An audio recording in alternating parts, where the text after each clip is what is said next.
really excited to have him here is Jeremy Gardner, and actually he just barely made it. He just flew in from Amsterdam, and so if he's out of breath, that's why. Jeremy Gardner is the spokesperson for Augur, which is a decentralized prediction market platform, and he's a graduate of Bard College and the University of Michigan. While he was at Michigan, he founded the College Cryptocurrency Network, which is an international nonprofit organization. They've got over 100 chapters now. He's doing some really exciting work. And he also has a really cool keyboard with the American flag on it, I just found out. So let's give him a big round of applause. Welcome, sir. Take it away. You want this microphone? Yeah. Thank you very much, Stuart. I don't need this just yet. Let's just make sure this works. Okay. Okay, so Bitcoin sucks. It was the first impression I had of Bitcoin, and it's the impression I have of Bitcoin now.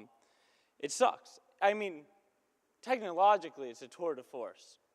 But we have this tendency in this industry to think of Bitcoin as this like saving grace that works now and everybody should adopt. But they really shouldn't. Bitcoin doesn't really have that many practical applications for most people. But before we go into length about that, I'll talk about my own entry into the industry. The first time I heard of Bitcoin was reading Rolling Stone. They have a hot issue every year. They have a hot new Britney Spears or a hot new metal album. And this, I think it was 2011, they had a hot new black market eBay. And that was about Silk Road. And I was like, black market eBay, this is fascinating. I mean, I was probably 19, 18 years old, and you know, that was the type of thing that fascinated me. And so I learned about Bitcoin just vaguely, downloaded Tor, went on the Silk Road, and I was like, oh my God, this is a real thing. And I didn't buy anything, but it had caught my attention. I was like, well, there's this strange virtual currency that allows you to buy drugs off the internet. But that was really as far as I got with it for about a year. Then a little bit later, in 2013, 2013, my friends told me that the price of Bitcoin was about to skyrocket. Now, never take your friend's investment advice. Terrible idea. But I did my due diligence, looked, there was a lot of sentiment building, it seemed like a bull market was coming. So I put in a few $1,000s at around 200 bucks. Sure enough, within a week or two, the price went up to $1,000, and then I sold. And I was like, well, that was awesome. Bitcoin is great for buying drugs off the internet and for speculating. And it would take about 3 more months before I even began to look at the technology seriously. And that was just a matter of circumstance. I transferred to the University of Michigan, where I moved in with a young man named Kennard Hockenhole. He's from the inner city of Detroit. He went to the University of Michigan, learned about Bitcoin in 2011, and just thought it was the most amazing thing in the world. Tried to get all of his fraternity brothers to buy Bitcoin. They wouldn't listen. Dropped out of University of Michigan, went into Boost Accelerator, started the second Bitcoin exchange in the US. About a year later, it was defrauded, and he just happened to end up in the same apartment I was living with in Ann Arbor. And he was living with his former fraternity brothers who had bought Bitcoins at $4 or $5, but still didn't take him seriously.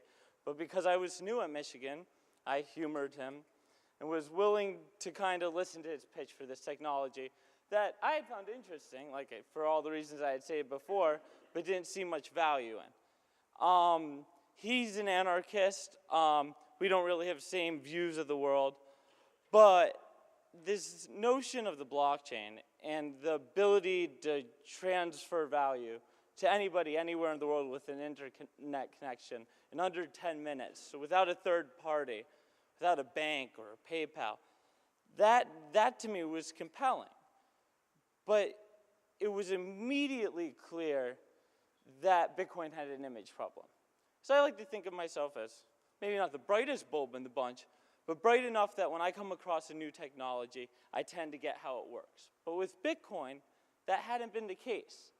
With Bitcoin, for 2 years, I had thought it was this strange fringe tech that didn't really have value. It had never been presented to me as this revolutionary technology that could really change the way we see the transfer of value from one person to another, or from one entity to another. And shortly after coming to Michigan, starting to humor Kennard, learning about Bitcoin, he encouraged me to join the newly reformed Michigan Bitcoin Club. I was like, a Bitcoin club? What's that? Why would anybody have a Bitcoin club? But it was beginning to make sense as I saw there were these communication issues, and I saw there was a kind of community behind this technology. And so in my first Michigan Bitcoin Club meetup, I ended up being interviewed by a journalist from USA Today. She was writing about Bitcoin, and she was just interested in writing about young people in Bitcoin. And I didn't really qualify yet at the time, but having just come off of working for a woman running for Attorney General of Massachusetts, and having been deeply disillusioned by the American political system, I was looking for something new in my life, some sort of meaningful organizing activity, and I didn't think the Michigan Bitcoin Club was really going to provide that. However, the reporter, in the middle of the interview, she mentioned that there were similar Bitcoin clubs at MIT and Stanford. And right then, my eyes lit up. I was like, this is interesting. Can you please make an introduction? Sure enough, she did that. She introduced Daniel, the head of the Michigan Bitcoin Club, and myself to the folks over at MIT and Stanford. And that night, actually, we ended up on a video chat with them. And Danny and the students at MIT and Stanford, they're talking about their respective successes and failures as clubs, what they were doing, their plans. The MIT kids were talking about potentially giving $100 in Bitcoin to every student. I thought that was crazy. Then they did it. There was a real chemistry, and there was a real desire to work with one another and draw on each other's strengths and kind of connect. And so that night, I was like, why don't we create an organization out of this? And it didn't really amount to much at first. For a month, we kind of messed around, and we didn't take it really seriously for another month until Danny, the head of the Michigan Club, and we were like, all right, let's create an organization. We ended up on a call with a representative from the Bitcoin Foundation, said, oh, we'll give you guys funding, like we'll help make this a reality.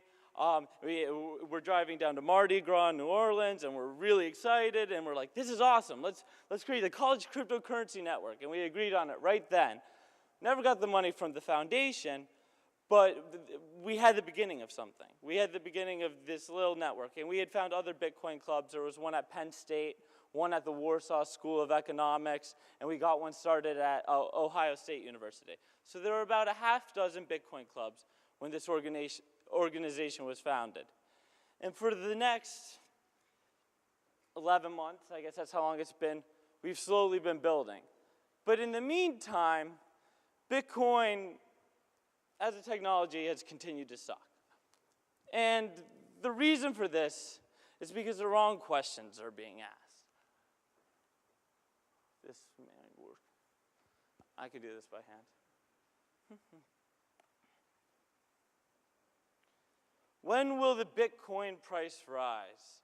This is a question that everyone loves to ask and really just doesn't matter. We don't really, there's no reason why the price ever went up to 1,000. I mean, we can speculate. But, if you want the price to skyrocket overnight, what you're asking for is pure speculative investment, not a sustainable ecosystem upon which you can build a lot of the technologies people in this community talk about, a spending technology. You can't spend if the price is shooting up to $1,000 every other month. That's not workable. And that's the question that we get asked more than anything. So I say, that's pretty stupid. Now, the next question would make more sense. Will merchant adoption push the price of Bitcoin up? once again, I don't think we should really be asking about the price of Bitcoin. I think we should be thinking about building out this economy.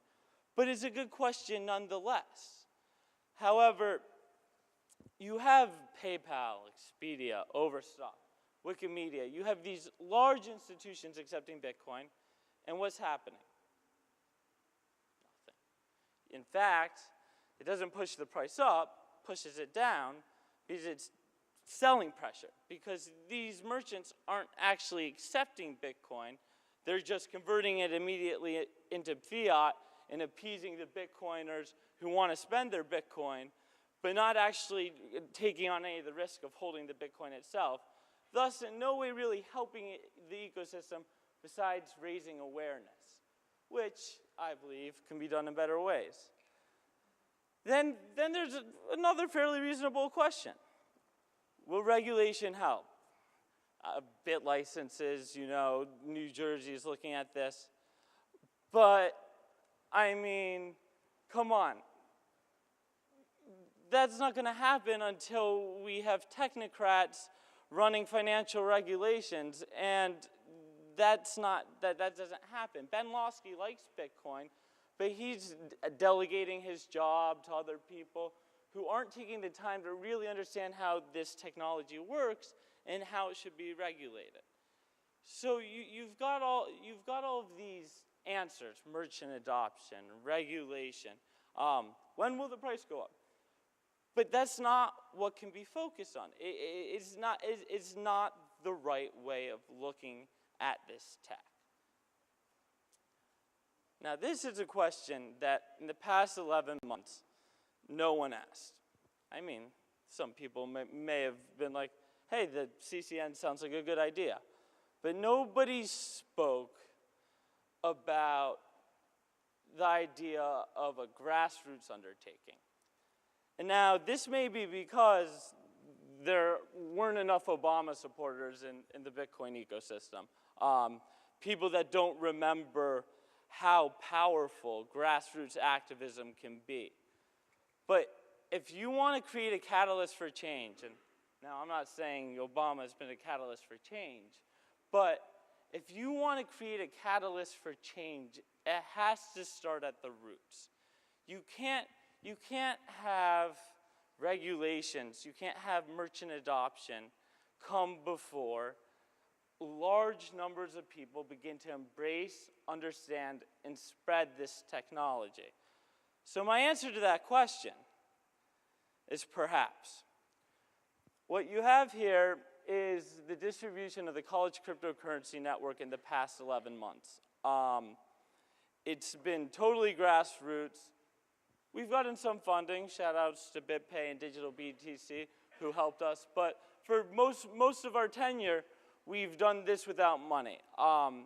We've done this by finding like-minded young people that really feel passionate about this technology. Now, I believe this is a starting point.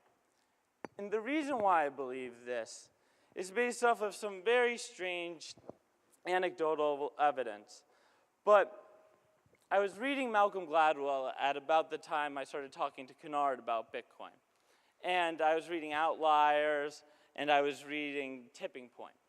And I was trying to understand what allows for trends to become explosive, to reach social tipping points in which everything changes. So if you look here, you're looking at 14 individuals who account for virtually 20% of the richest 75 people in history.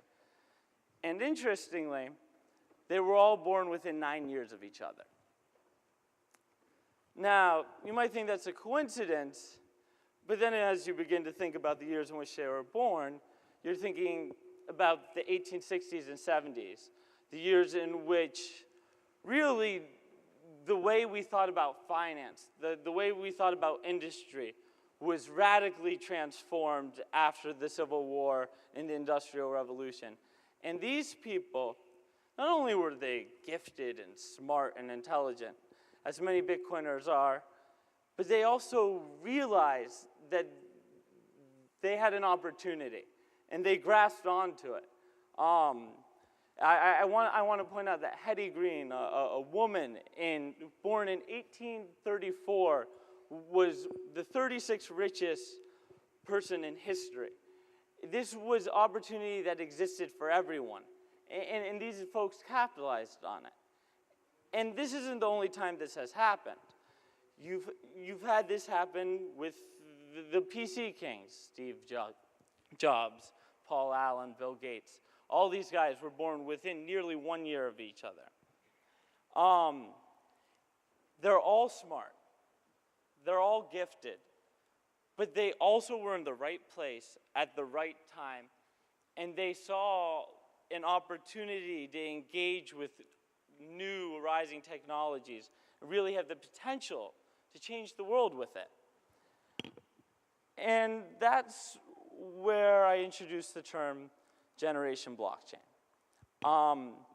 Because I believe we live in a globalized day and age, far more than even the 1980s, 1970s, every single young person in the world has an opportunity to harness this technology. And as you can see by the distribution on this map, young people realize this. Bitcoin and the blockchain transcend socioeconomic class, race, geographic distribution. People everywhere can relate to this technology, and it's often for different reasons. But regardless, they see the opportunity to change the world with this tech. One of our students in Ghana, which I'm looking now, is actually not represented on the map. But one of our students in Ghana, David Quealy, he said to me how his country was one of the last countries to adopt the internet, and how far back it set back his people, because they couldn't adopt e-commerce, rising trends, and he's determined to introduce Bitcoin to the people of Ghana because he knows that it can empower them. And so he's starting, and actually it's launched, the first Bitcoin exchange in Ghana. And this is one example of what our students do.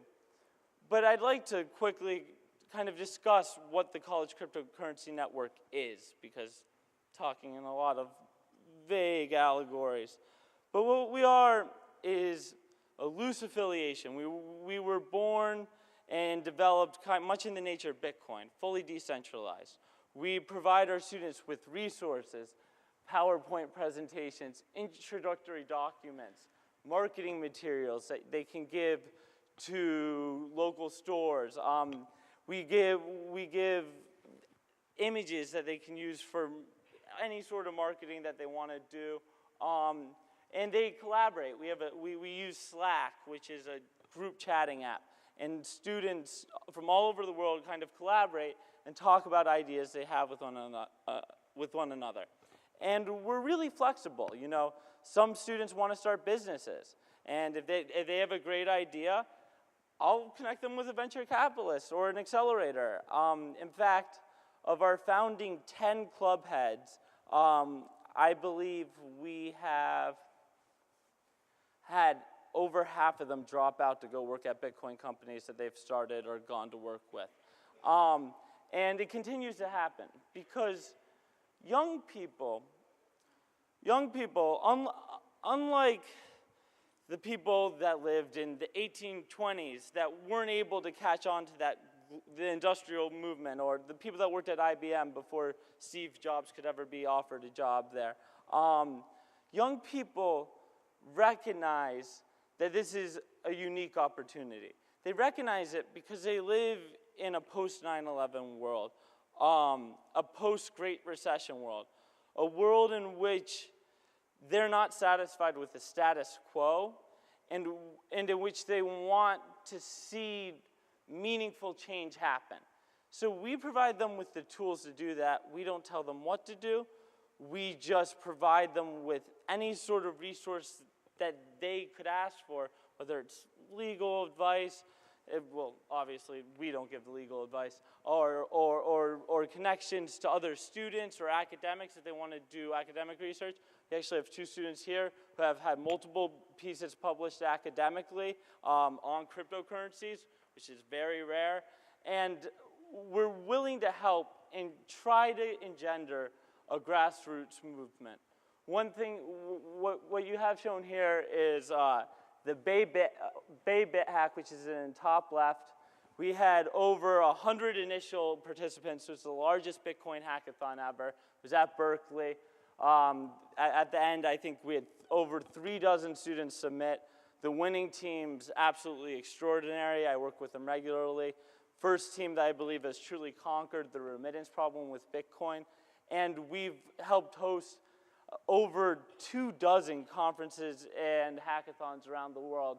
You've got the MIT Bitcoin Expo, which happened last spring and drew in over 600 students on the first sunny day in Boston in the spring. I was absolutely stunned. I was like, why are you guys here? But they were genuinely interested in this technology. We actually have the second MIT Bitcoin Expo this weekend. That's where I'm headed after this.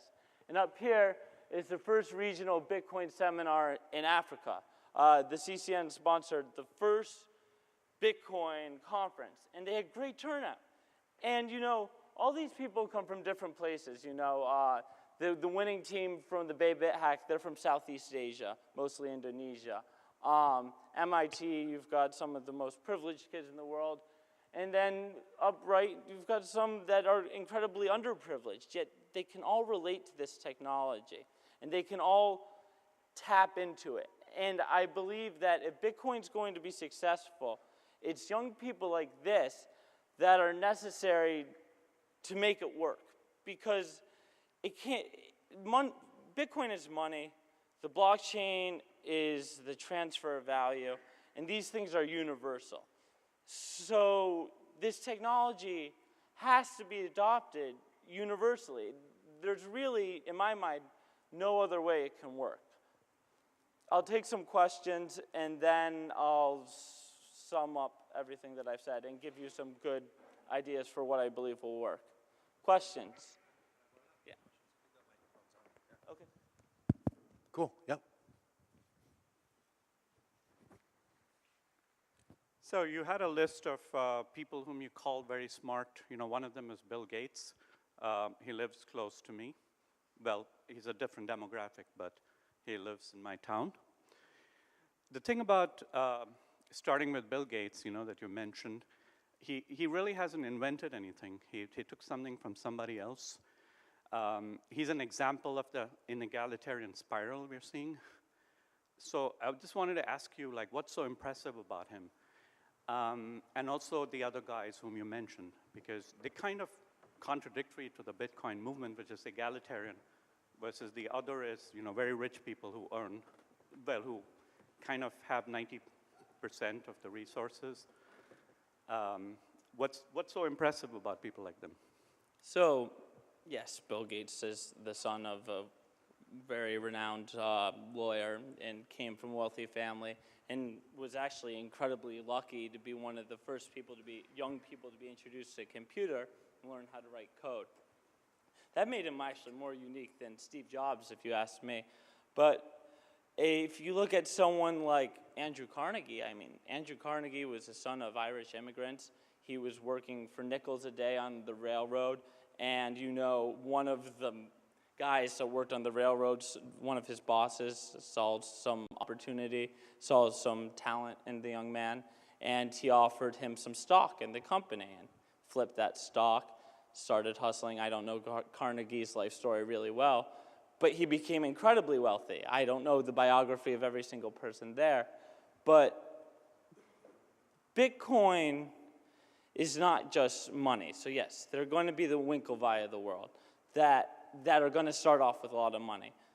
But the notion that you can transfer value, that transcends money. You know, people in places of privilege are always going to have greater opportunity because they're in places of privilege.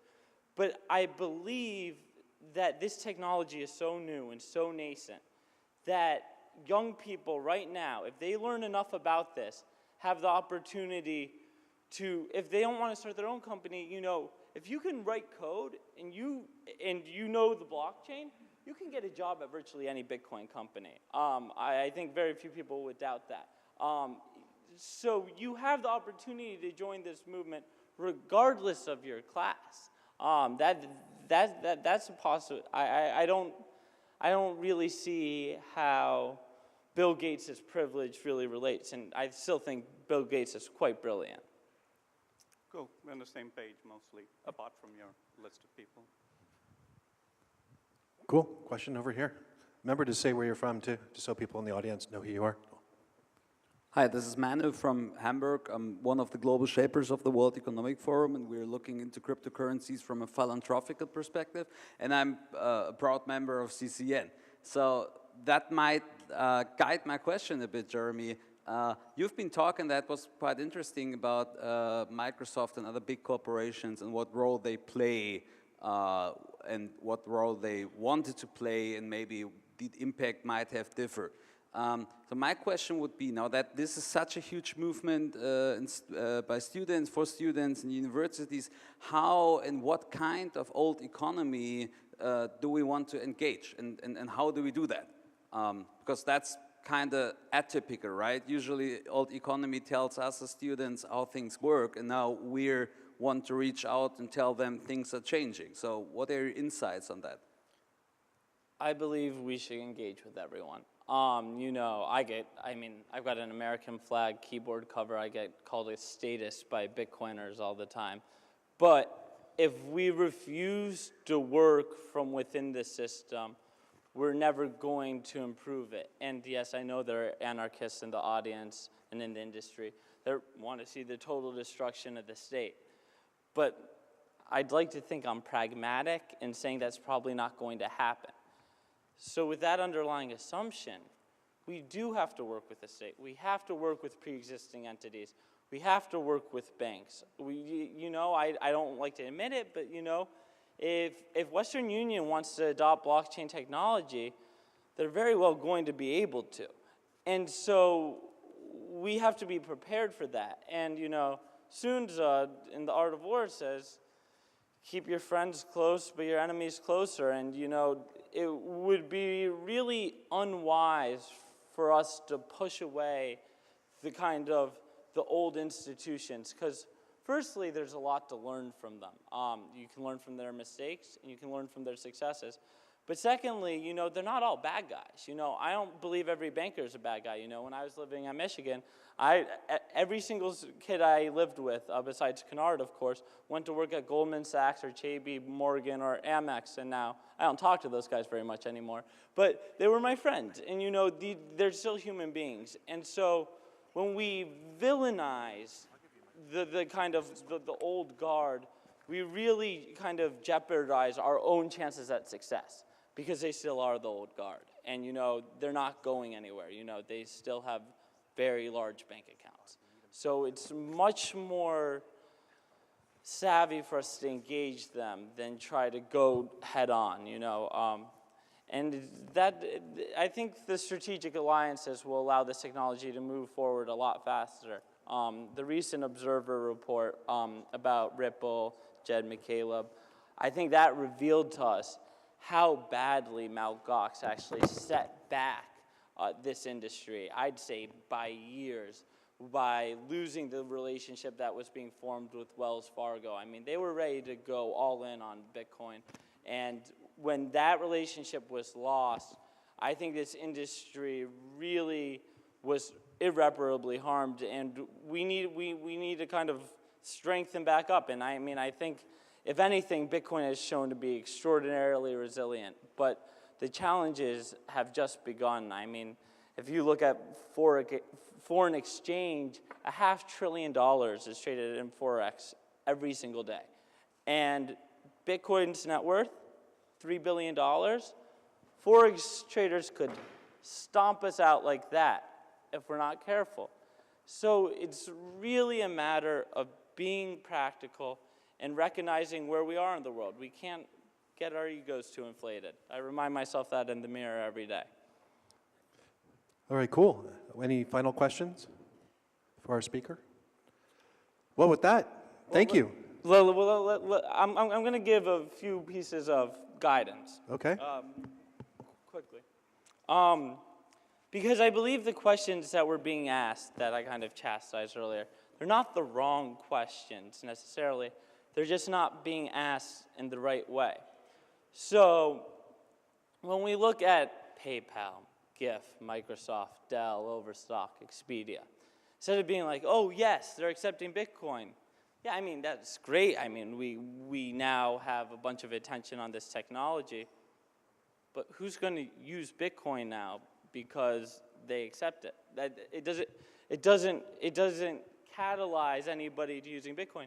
We need to have the companies that are saving money by accepting Bitcoin start offering discounts. I mean, it can literally be just as much as they save in credit card fees, 2%, 3%. But guess what? That may get a few hundred new users at each website that does this.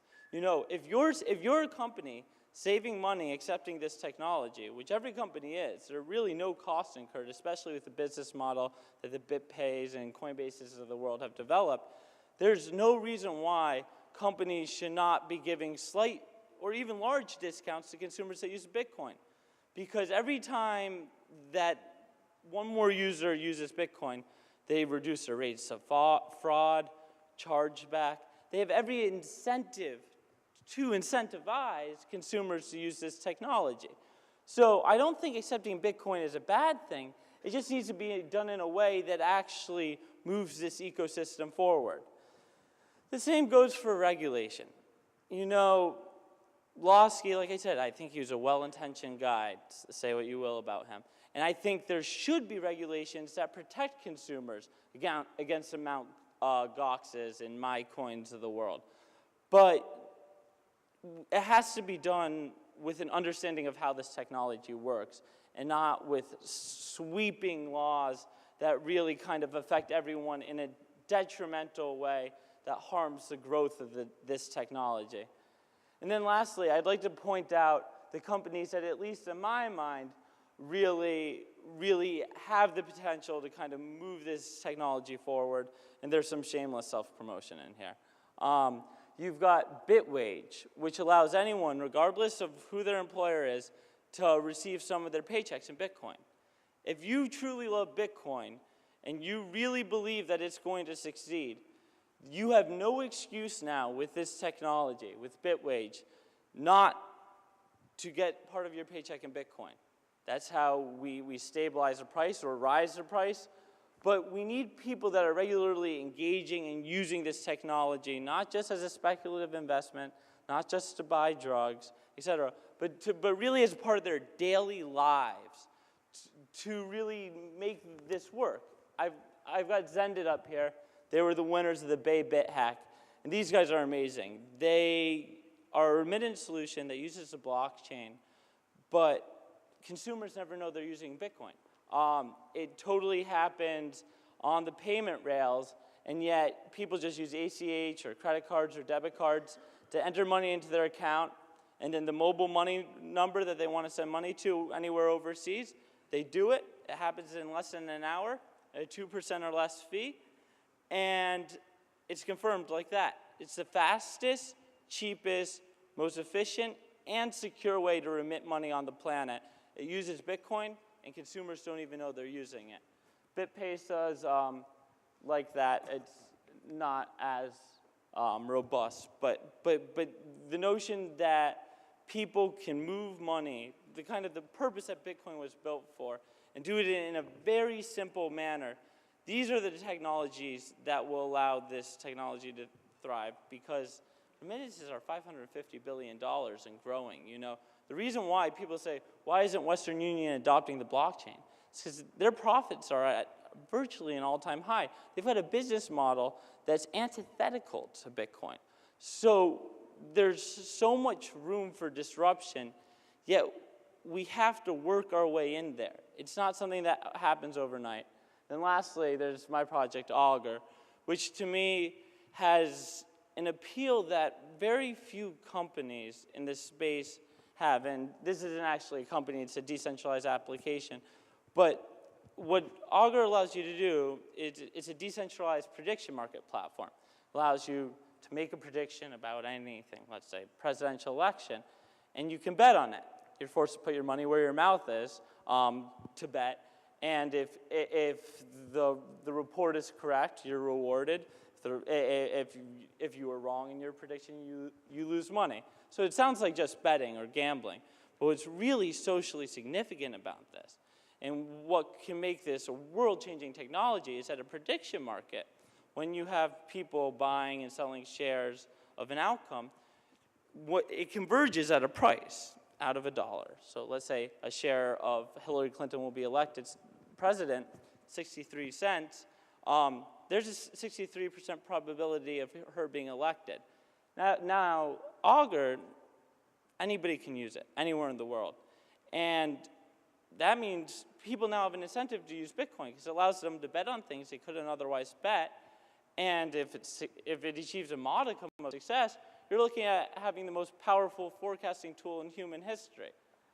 Now, those are the type of technologies that are going to allow Bitcoin to really thrive.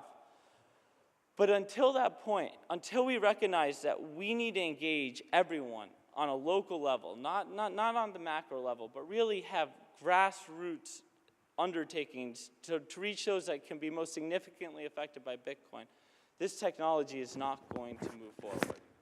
Thank you. All right, great presentation.